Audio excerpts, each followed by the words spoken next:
spent $5 million so he can go to space for free.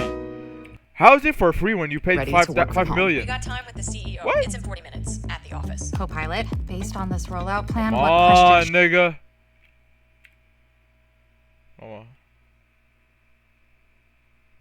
This is essentially a 1.2 million pound, 22-story building being violently launched into space. And 35 of those 1.2 million pounds is something I spent $5 million in the last 3 years of my life creating, which is the reason right here that I'm trying my hardest not to lose my lunch. But if we succeeded, there would be a satellite in space that could wirelessly receive your picture from down here on Earth and then display that picture on a screen in space, where it would snap you an actual selfie over any location on the planet. No way! A secret promise. If Nice somehow and fire pull this off, idea. I would make use Damn. of the selfie satellite free forever to anyone on the planet. But before I can make good on that promise, I swear we need that's to a reach fire-ass two very idea. difficult milestones. The first of which was just escaping Earth's gravity with a successful rocket launch, where there's a million things that can happen, only one of which is good. And second, Okay. the satellite would need to boot up and transform itself into selfie mode, assuming it even survived the violent launch. Because if any one of the 7,836 parts that make up the satellite break, Whoa. there's absolutely no way to fix them, That's a lot. which would mean I invested 3 years and $5 million with nothing. absolutely nothing to show for it. For milestone 1, the plan was to throw a giant watch party with a bunch of my subscribers at an airport a few miles away from the actual launch pad.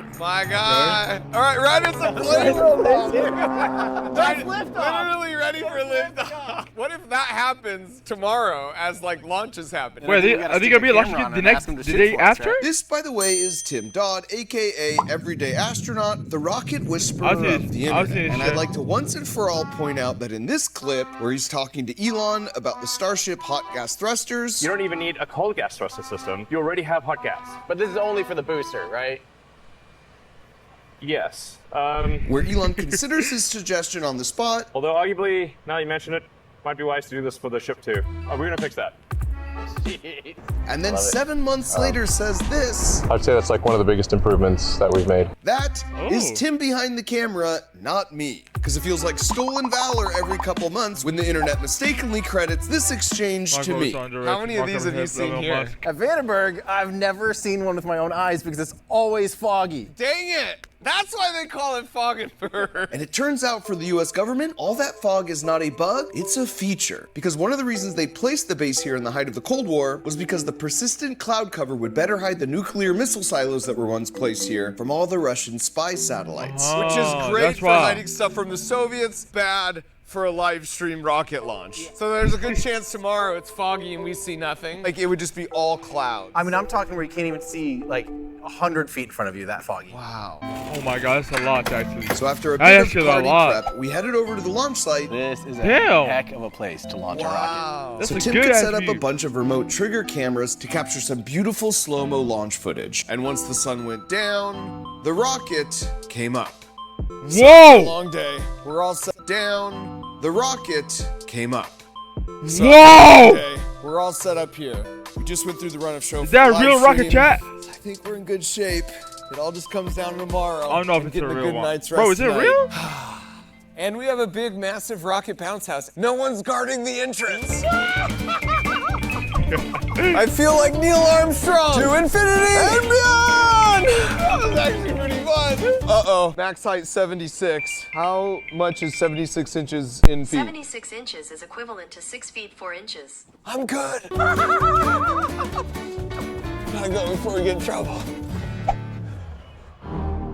All right, headed over to the launch site. I slept as poorly last night as I have in over a year. I'm very nervous. There's just a lot at stake here. There's just so many things that could go wrong. Not just today, but as the satellite goes up, that just like that nervous excitement pit in your stomach that makes you want to jump for joy and puke in the toilet.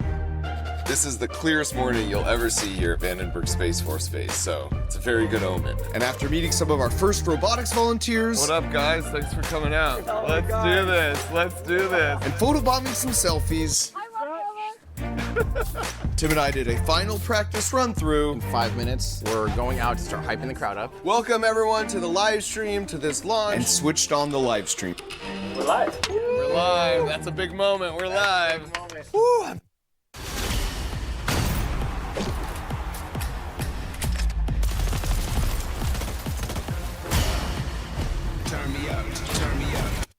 feeling the nerves. Please work. Now, as a reminder, the rocket has 15 minutes to launch, detach the first stage rocket, and then make sure it lands safely, and then activate the second stage, at which point it can then push out all the satellites. And nailing that perfectly is the only way we avoid the million things that could go wrong. What's up, everyone? You guys ready for a rocket launch?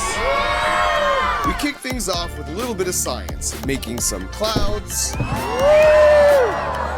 bit of fire breathing. I'm a dragon! And even took some questions from the crowd, like this first question about how all this compares to the Mars rover landing. Honestly, like, I haven't felt this feeling for about a decade. 7 years of my life and career come down to about 7 minutes. It's just this feeling of nervous anticipation, but there's like nothing I can do. We've done everything we can. It's out of our hands, right? Touchdown confirmed. We're seeing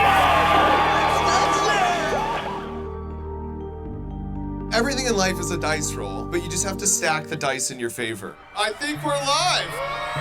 Welcome to the SatGus official launch party. So we're gonna have a very fun re-entry for stage 1, and we all get to feel a sonic boom. You'll hear it, you'll feel it. There will be no mistaking when it happens. SatGus is heading out into a sun-synchronous orbit. The same orbit the spy satellites have.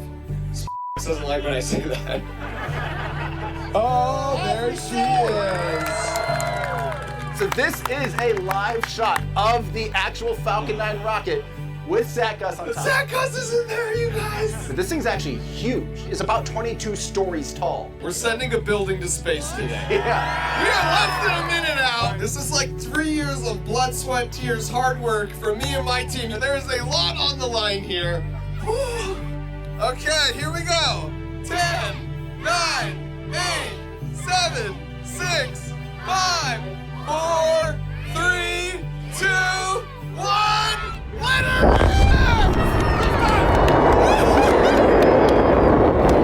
Let's go! There it is! Yes! That's a rocket! SatGus is in the air, baby! It is ascending on 9 Merlin engines, propelling it into space. Look at that. It's glowing extremely bright because of the carbon being burnt off from the kerosene. It's almost as bright as the sun. So you'll notice it'll start to get dimmer as the atmosphere.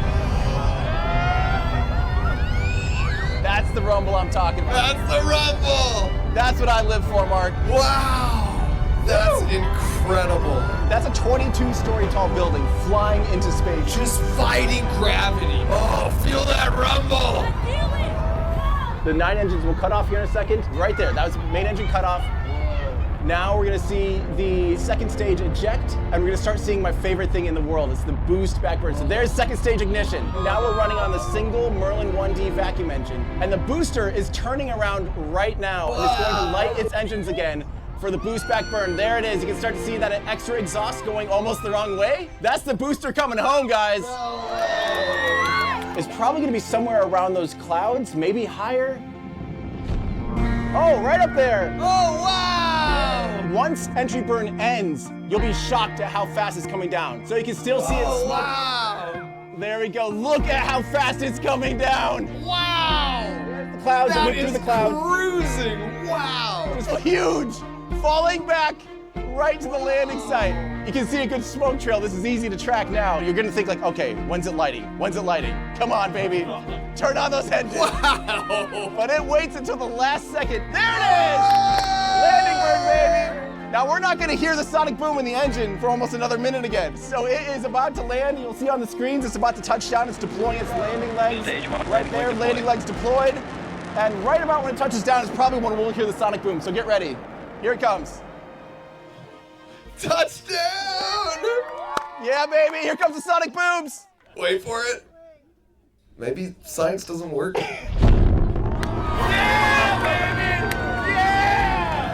rumble! Stage 2 is about to turn off its engine, which will officially put SatGus in orbit. Let's go! Hopefully that helps you sleep just a little bit better tonight. That'll help. I gotta be honest with you guys, that was kind of emotional for me. Growing up, just looking out at the stars and just like thinking about who we are and the potential of us as humans. And then, I got to work at NASA, and that was an amazing experience with the rover, but like doing your own hardware and also making it like a full circle moment with you guys. There's a lot of kids' pictures on this thing. And so kind of being that catalyst and the incredible things you guys are gonna do to help the world and humanity, this is a moment. This feels really good. Thank you guys so much for coming out here. Dude, yeah. That's so awesome. Can you believe it? Like actually all worked out. It's more emotional than I thought it would be. It's like a lot of work from a lot of people. I don't know, there's something about just like progress and humanity represented in that, right? And just like the power of engineering to do good. I don't know, it was overwhelming. So cool. So cool. That was awesome. That was like cooler than I was expecting. Could you imagine if it was just fogged over? Nominal warp insertion. After receiving word SatGus was about 1 minute away from being pushed away from the second stage to orbit all alone, I ran over to watch it happen. You're next. You're next. Let's go, SatGus. Oh, there's something. SatGus, separation confirmed. SatGus. Space, man. You're Separation confirmed. You are free flying. You did your part. Now we gotta do ours. Good luck, man. Whew. Still kind of riding the adrenaline high from all that, but we've got one down now, one to go. SpaceX has done their job. Now it's up to us and our engineering to see if we're actually getting space selfies back from this thing. Now there is a silver lining to all this waiting, because now I've got the perfect chance to show you my backyard, which you might notice now isn't even on this planet. Because this year we're taking Camp Crunch Labs to space. What the heck is Camp Crunch Labs, you ask? Camp Crunch Labs is your key to fighting that summer brain drain. With an 8-week virtual space-themed summer camp that hops to each of the planets in our solar system. Featuring weekly videos with mega experiments that I do, and super challenges that you do. And the best of these weekly challenge submissions earns one of these bad boys, a platinum ticket, giving you the chance to join me on my favorite planet for the biggest mega experiment of them all in the final episode of the summer. On top of that, usually the Crunch Labs build boxes where we build a super fun toy together, learning all the juicy physics, how they work, comes once a month. But to coincide with terrified out of my mind. I'm absolutely terrified out of my mind. I got my good luck peanuts, and we got the team. Thank you all for taking time to join us today. Welcome to SatGus Mission Control. And with the formalities out of the way, it was finally time to see if we actually had a working satellite. What do we have to do to get it started? Just say go. Go. We're ready for commissioning. Oh, no! Okay, so step one, this is the boot up, right? Yeah, this is our flight computer, and we're waiting for a sign that it is alive, and hopefully it'll be booting up soon. Now, boot up was the first of 7 steps we would need to pass in order to achieve mission success, including things like unfolding the solar panels and deploying the camera. And we'd be writing this process out alongside our incredibly talented build and operation partners at Tyvak International, based in Turin, Italy. Is 3 minutes supposed to be how long it takes for a boot up? It should take about 5 minutes. Why didn't you start with that, Ian? And by the way, for reals, it may not work, and I think it's important. We preach like failure's part of the process. It's gonna be devastating. It stings, it should suck, but then we get to try again, stoked about how much we've learned. Should we pass around the good luck peanuts? Oh yeah. So there's a tradition at NASA JPL regarding peanuts, because in the early 1960s, they had a string of 6 failed missions trying to send a satellite to the moon. But on the 7th attempt, the flight manager brought some peanuts to hand out to the team, and that mission was successful, effectively breaking the curse. Ever since that day at JPL, when they have like a launch situation like this, they bring peanuts. Of course, they don't believe in superstitions, but holy crap.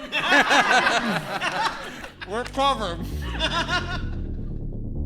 And after what felt like an eternity, that looks good. That's a huge milestone because it's like we have a heartbeat. That's a big one. The next thing that's gonna happen is the solar array is gonna unfold. Here we go.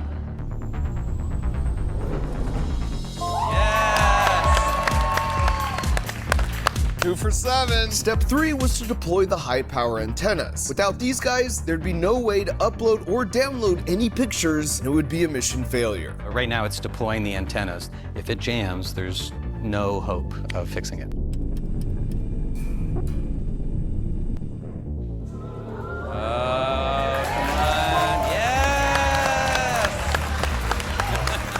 Now at this point, SatGus was just about halfway to being fully operational. But now came the critical moment to test the antennas with our first full contact with one of our ground stations on Earth. We're coming up on our first ground station pass above Antarctica, so hopefully within the next 30 seconds, we will see that we are communicating with the satellite.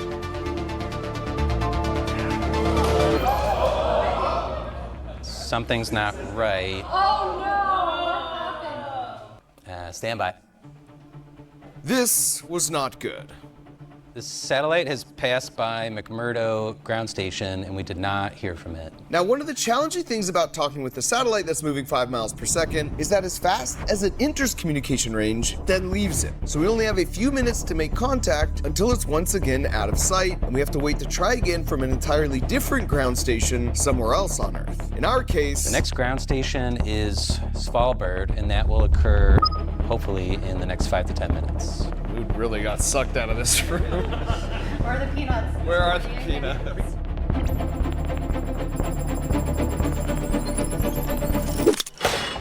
Oh, crap. Everything's going to pot.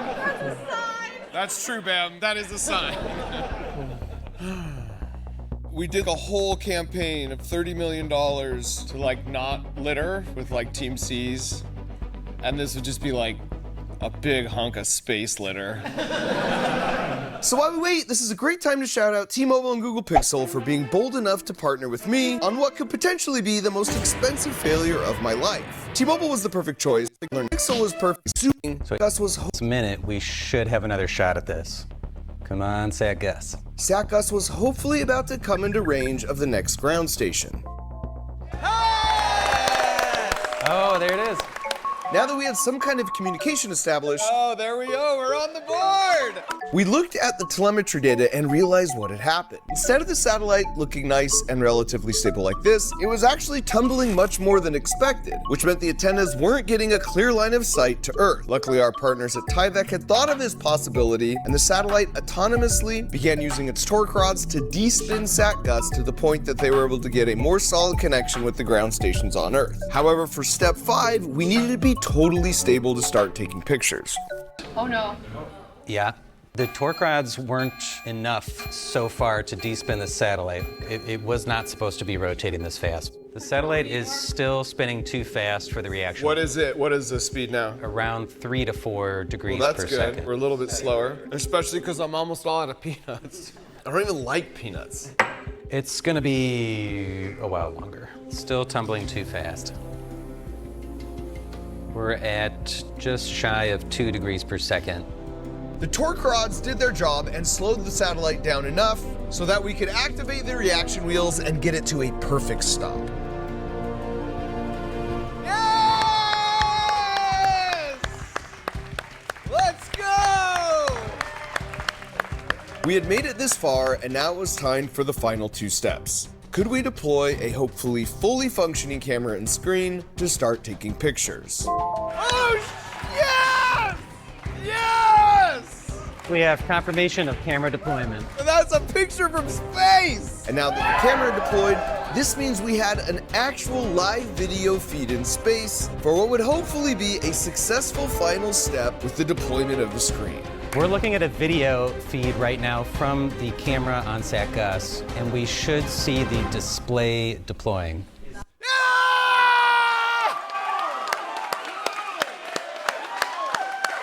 go! At that point, there's only one thing left to do. All right, the first ever selfie from space.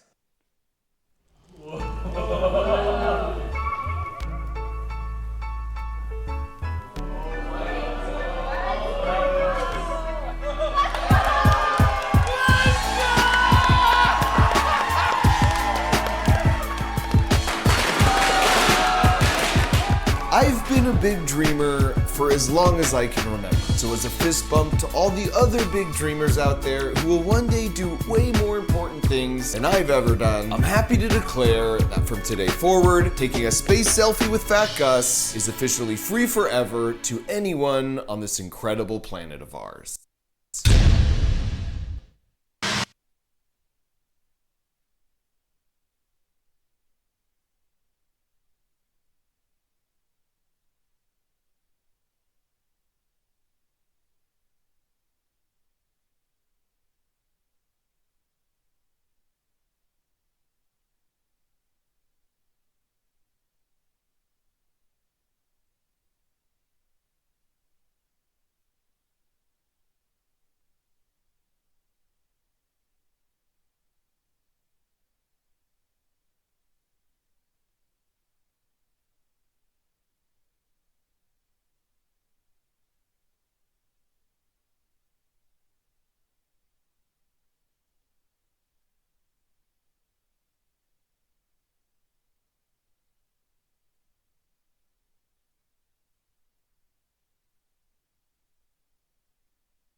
Discord